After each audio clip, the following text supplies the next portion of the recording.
na, lumalapit Dami, na. oh. Oo. Ang dami. Pang December to? December harvest nyo? November, December. November, December. Opo. Gusto mo makita Lalaki, quality ng tilapia, pwede rin. So, uulamin na rin namin. Naangat na siya, di sayang na yung pagkakaangat niya. Maulam na.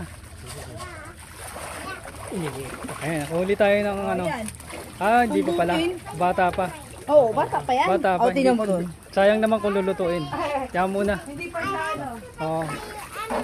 Sayang na maliit pa eh. Bata pa. Yun, laki. Taba oh. Alam mo yung maliit ang ulo?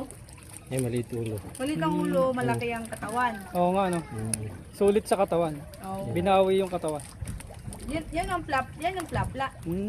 Pag lumaki ito, bilog na bilog. Yung kukunin mo na si Milya, ganyan ang itsura niya pag Oo, lapit. ganda nga no. Opo.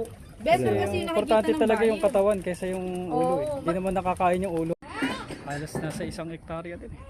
Hey, quiet, ma'am. Mas maganda pag marami, kung marami kang patuka, mabilis lumaki. 52,000 sa kabila, Dito, nasa, yung bako siyang 15. 15. 15,000. Ah, okay. Tapos meron din siyang ano eh, plapla din. Tapos 40 na ano, na tilapia. Ah, okay. 40,000 na tilapia. Dami. Saka 15,000 na bangus.